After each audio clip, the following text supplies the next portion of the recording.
Salut, c'est Clément de Mouvement Conscient et dans cette vidéo, je vais vous présenter 3 erreurs qui vous empêchent d'avoir un corps qui est fort, qui sait bouger et qui sait également répondre à plein de situations différentes. Alors ce que je vais faire, c'est que je vais tout de suite commencer par aborder le premier point, mais je vais aussi vous faire rapidement une petite intro. Et s'il y a quelque chose que j'ai pu vous dire dans le passé, c'est qu'à partir du moment où on souhaite accomplir des objectifs sportifs, on a tendance à trop se focaliser sur ce qui est concret, sur ce qui est palpable et on va laisser de côté tout le reste, tout ce qui est invisible, tout ce qui n'est pas forcément concret. Dans les faits, on va simplement s'intéresser au fait d'appliquer un stress sur notre organisme pour qu'il puisse s'adapter, c'est-à-dire les exercices qu'on va mettre en place, nos entraînements, etc. Par contre, on ne va pas prendre en compte l'autre côté de la médaille qui est la récupération. C'est-à-dire que dès qu'il s'agit de s'entraîner, de faire des séances de sport, etc., tout le monde est dispo. Mais maintenant, dès qu'il s'agit de bien dormir ou de dormir suffisamment, de bien manger, de faire des automassages, du travail de mobilité, bizarrement, il n'y a plus personne. Et donc, si vous voulez avoir un corps qui est fort, si vous voulez bien progresser, il faut toujours prendre en compte les deux côtés de la médaille. Ce qui nous permet du coup là de faire l'intro et ce qui me permet donc maintenant d'aborder plein pot le premier point. Si vous voulez maîtriser votre corps, vous allez vous dire, maîtrise du corps, ça veut dire faire plus de mouvements, savoir faire des mouvements de meilleure qualité. Tiens, si j'arrive à rester en équilibre, si j'arrive à passer en inversion, si j'arrive à maîtriser tel et tel mouvement de force, si j'arrive à maîtriser tel et tel mouvement de souplesse, à ce moment-là, je serai fort, ça voudrait dire que je maîtrise mon corps. Et oui, c'est vrai, mais à ce moment-là, quel serait l'envers de la médaille ? Qu'est-ce qui est beaucoup moins concret, mais que vous ne mettez pas en place et qui vous permet pourtant de mieux maîtriser votre corps? L'immobilité, c'est quoi le contraire du mouvement? C'est quoi le contraire du fait de bouger? C'est d'être immobile. Et c'est quelque chose qui est vraiment compliqué. Là, je ne vous parle pas de méditation. Je vous parle de du fait de rester immobile. Par exemple, d'être assis, on ne cligne pas les yeux, on n'avale pas, on ne se gratte pas parce qu'il y a une mouche qui tombe sur notre bras ou ce genre de choses. Non, on reste totalement immobile. Soit on ne respire pas, ou on a par exemple une respiration très superficielle pour pas beaucoup bouger, mais on essaie vraiment de rester immobile. Certes, peut-être si je vous dis ça, vous dites ouais non mais c'est facile. Ouais, c'est facile pendant 1 minute. Allez faire ça pendant 5 minutes, 10 minutes, 15 minutes, 20 minutes, 1 heure. Ça devient vraiment très compliqué. Et donc, lorsqu'on essaye de mieux maîtriser notre corps, bouger, c'est quelque chose de très concret. Par contre, lorsqu'on essaye de travailler notre capacité à ne pas bouger, c'est beaucoup moins concret, mais ça reste tout aussi dur et ça demande de l'entraînement. C'est comme les tractions. Peut-être que vous n'allez pas faire beaucoup de traction au début, mais à force de vous entraîner, vous allez arriver à faire davantage de traction. L'immobilité, c'est la même chose, c'est une capacité qui se travaille. Est-ce que vous pouvez réellement dire que vous maîtrisez votre corps si vous arrivez à bouger, mais par contre vous êtes incapable de rester immobile? Vous bougez toujours votre corps, ou il y a aussi votre esprit qui part à gauche, à droite. Est-ce que vous maîtrisez réellement votre corps? Je dirais que non. Raison pour laquelle je pense que c'est un type d'entraînement qu'il est important d'intégrer dans notre pratique. L'immobilité. Donc voilà la première erreur que beaucoup de personnes font. Deuxième erreur, morphologie. De ne pas prendre suffisamment en compte votre morphologie. Et je vais vous donner des exemples concrets. Je ne vais pas simplement vous dire « Ah, la morpho, c'est important ». Alors, ce n'est pas une surprise, on a tous des corps qui sont différents. Pourtant, même si la majorité des gens seraient d'accord avec ce point-là, trop de personnes s'entraînent avec des entraînements qui ne sont pas du tout adaptés à leur morphologie. Tout le monde est en mode « On est unique, on a des corps différents ». Pourquoi tout le monde a le même entraînement alors? C'est comme bizarre. Et donc concrètement, qu'est-ce que ça veut dire? Ça veut dire que si vous regardez les nageurs à haut niveau, ils ont tous un torse qui est plus long que leurs jambes.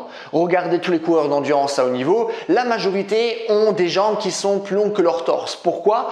Parce que avoir ces caractéristiques-là vont les aider à mieux performer dans leur sport. Donc ce n'est pas un hasard. C'est-à-dire que la morphologie, c'est comme quelque chose qui est important. Maintenant, je vais vous donner des exemples concrets par rapport à vos entraînements. Je vais prendre par exemple le développé couché puisque c'est un mouvement de force très basique et donc ça va être un exemple très parlant. Mais si j'ai une cage thoracique maintenant qui est épaisse et que je baisse la barre, logiquement plus ma cage thoracique va être épaisse, plus ma barre va rapidement toucher mon corps. Moins elle va être épaisse, plus je vais pouvoir du coup l'abaisser et plus du coup l'amplitude du mouvement sera grande. Ça veut dire concrètement, si vous avez une cage thoracique qui est épaisse, vous n'allez jamais faire un mouvement de développé couché à amplitude complète. Ce qui va rendre le mouvement plus simple, ce qui va vous permettre de soulever plus lourd. Par contre, ce n'est pas parce que vous soulevez plus lourd que les autres que vous êtes réellement plus fort, parce qu'à vrai dire, vous ne faites jamais le mouvement à amplitude complète. Donc à ce moment-là, lorsqu'on a une cage thoracique épaisse, qu'est-ce que je peux mettre en place pour justement faire un mouvement avec toute mon amplitude? C'est très simple, au lieu d'avoir une barre ou justement qui va bloquer votre torse, ce que vous pouvez faire, c'est prendre des haltères. Et à ce moment-là, il n'y aura rien qui va bloquer, ce qui va nous permettre de bien ramener nos coudes en arrière, faire une extension de l'épaule pour bien étirer les pectoraux. Ça, c'est du coup un exemple très pragmatique des choses que vous pouvez changer par rapport à votre morphologie. Autre chose, maintenant on va parler des pompes. Là aussi, les pompes c'est un peu la même chose que le développé couché, sauf que là c'est le sol qui va nous gêner. Mais comment on peut faire si le sol nous gêne? C'est très simple, on va simplement surélever nos mains avec des blocs de yoga par exemple.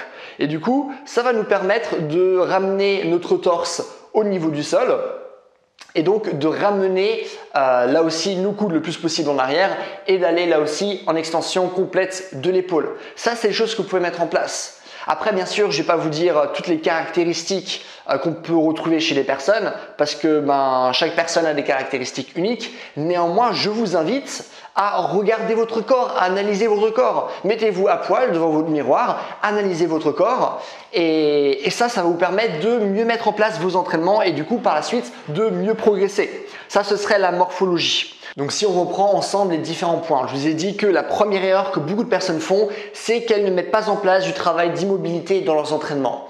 Deuxième erreur, trop peu de personnes prennent en compte leur morphologie lorsqu'elles choisissent différents exercices.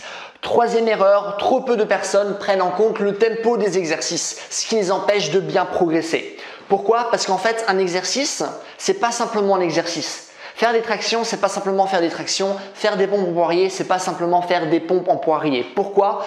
Parce que chaque exercice est constitué de 4 différentes phases. Et ces 4 différentes phases, on peut les faire avec différents tempos. Et savoir comment utiliser ces différents tempos, c'est ce qui va faire la différence entre un bon entraînement et un mauvais entraînement. Et ce qui va donc par la suite vous permettre de progresser plus rapidement. Ok? Parce que ce que vous voulez savoir, c'est que notre corps, lui, s'adapte de manière ultra spécifique par rapport à un stimulus qui lui-même va être ultra spécifique. C'est-à-dire que vous avez beau prendre le même exercice, si vous changez le tempo de ces différentes phases, vous n'allez pas pile avoir les mêmes résultats parce que les modifications physiologiques ne vont pas être les mêmes. Donc là, je vais vous parler de ces 4 différentes phases. Premièrement, on a ce qu'on appelle la phase excentrique. La phase excentrique, ça va être la phase négative, la phase de descente du mouvement où il y a un rallongement des fibres musculaires. Ça marche? Une fois qu'on est descendu, on va être dans la position du bas. Cette position du bas, ça va être la position isométrique. J'ai mis B pour bas, du coup isométrique du bas. Une contraction isométrique, c'est lorsqu'il n'y a ni raccourcissement ni rallongement musculaire, c'est-à-dire qu'on va toujours rester dans le même angle. Exercice typique, ça va être le gainage. Okay? Et là, isométrie du bas parce que hop, on est dans la position basse du mouvement. Après, on a le C, c'est pour concentrique, phase positive du mouvement avec raccourcissement des fibres musculaires.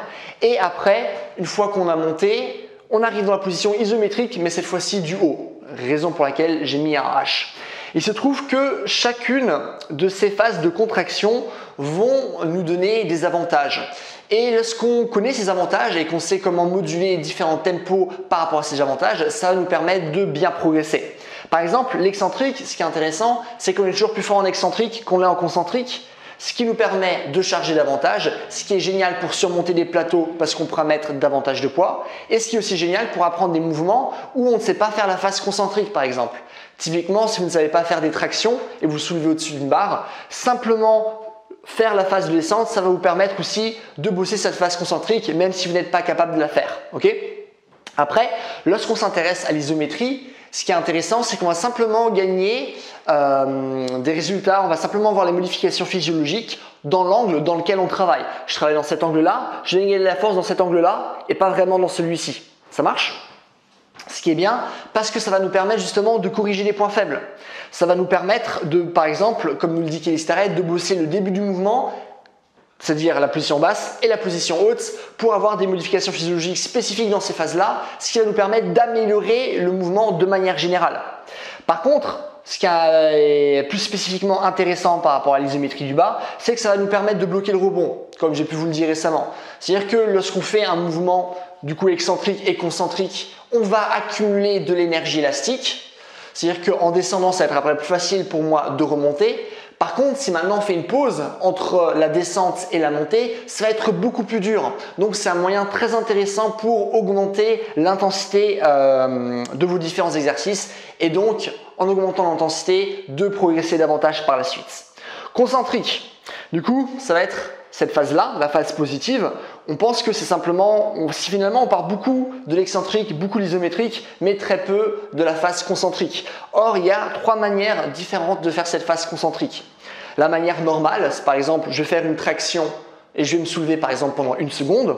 Après, on a également la manière rapide, c'est-à-dire vraiment faire une contraction très rapide, une contraction explosive. Et ce que vous allez voir par exemple en haltérophilie. Et là, simplement en changeant la vitesse, on ne va pas avoir les mêmes modifications physiologiques. Surtout que c'est beaucoup plus dur de faire un mouvement rapidement que ça ne l'est de faire un mouvement lentement. Lorsque vous voyez des athlètes, par exemple, battre des records, imaginons au développé couché, ils soulèvent la barre vraiment très lentement. S'ils soulèvent la barre très lentement, c'est pas parce que ça leur fait plaisir, parce que non, c'est dur de rester longtemps dans un mouvement, c'est parce qu'ils ne peuvent pas le faire plus rapidement. Ça veut dire que même si je soulève le même poids, si je le fais plus rapidement, en fait, je vais soulever plus parce que l'intensité va être beaucoup plus élevée.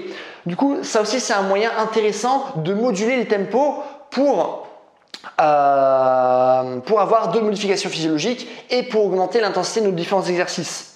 Et après, on a la concentrique lente, le L. Du coup, N c'est pour normal, R c'est pour rapide, L c'est pour lent. Et là, ça va être très intéressant, premièrement dans une démarche de rééducation, pour bien intérioriser le mouvement, pour ne pas se blesser, pour renforcer certains muscles, les articulations, ce genre de choses. Mais ça peut être aussi très intéressant dans une perspective de bodybuilding. Moi, je ne parle pas de muscu sur ma chaîne, mais c'est quelque chose qui peut être intéressant. Et l'isométrie du haut, là aussi, ça peut être bien pour renforcer la position du haut, ce qui peut être dur, par exemple, lorsque vous faites une traction.